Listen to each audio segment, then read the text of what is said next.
Сәлем кішкентай мұғалімнің көрермендері. Бүгін біз қарапайым теңдеудің соңғы бөлімін үйренетін боламыз.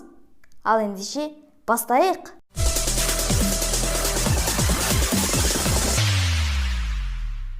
Балалар, мына мысалымызда не белгісіз? Иә, достар, бүгін бізде азайғыш белгісіз екен. Азайтқышымыз 3-ке тең, айырмамыз 7-ге тең екен. Азайғышты қалай табамыз? Алдымен мына видеоға назар аударыңыз.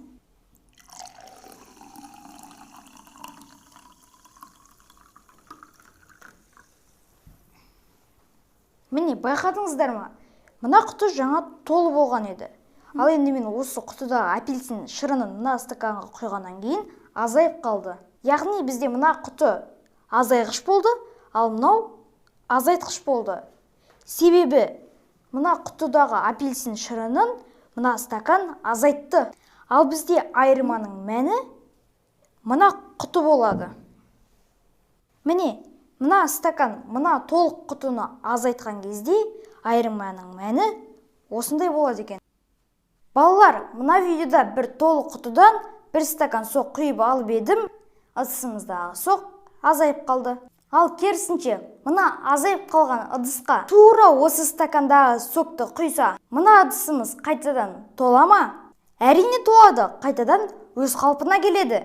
Сандарда да тура солай. X-тен 3-ті азайтқан кезде 7 болса, керісінше 7-ге 3-ті құйсақ, яғни қоссақ, X-тің мәні шығады екен. Оны астына ереже бойынша X тең 7 қосу 3 деп жазамыз. 7-ге 3-ті қоссақ, 10 болады. Яғни X 10-ға тең екен. Мінекей, енді X-тің орнына 10-ды жазып, одан 3-ті азайтамыз. Сонда тең 7 болу керек екен. 10-нан 3-ті азайтқан кезде 7 болады. Сонда теңдеуіміз 7 тең 7-ге деп теңеседі екен. Ал енді өздерің бір мысал шығарып көргілерің келе ме? Олай болса, мына теңдеуді шығарып көріңіздер. X азайту 8 тең 6. Видеоны паузаға басып, асықпай шығарып көріңдер. Ал шығарып болсаңдар, тексеріп көріңдер. Бұл жерде де азайғыш белгісіз. Азайғышты табу үшін оны бұрынғы азаймай тұрған қалпына келтіру керек. Иә, ол үшін керісінше қосамыз.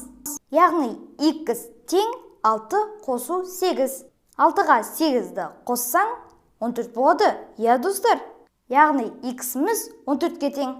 Мінекей, азайғышымызды қалпына келтіріп алдық.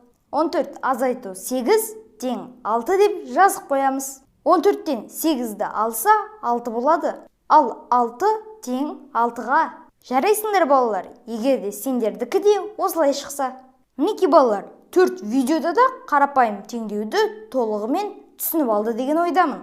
Тақырыптар қиындай бастады. Байқадыңыздар ма? Сол үшін каналыма жазылып алда, мектепте математика пәнінен данышпан болып отыр. Сосын достарыңмен де бөліс. Себебі ол сенің достарың. Ал ендеше келесі кездескенше.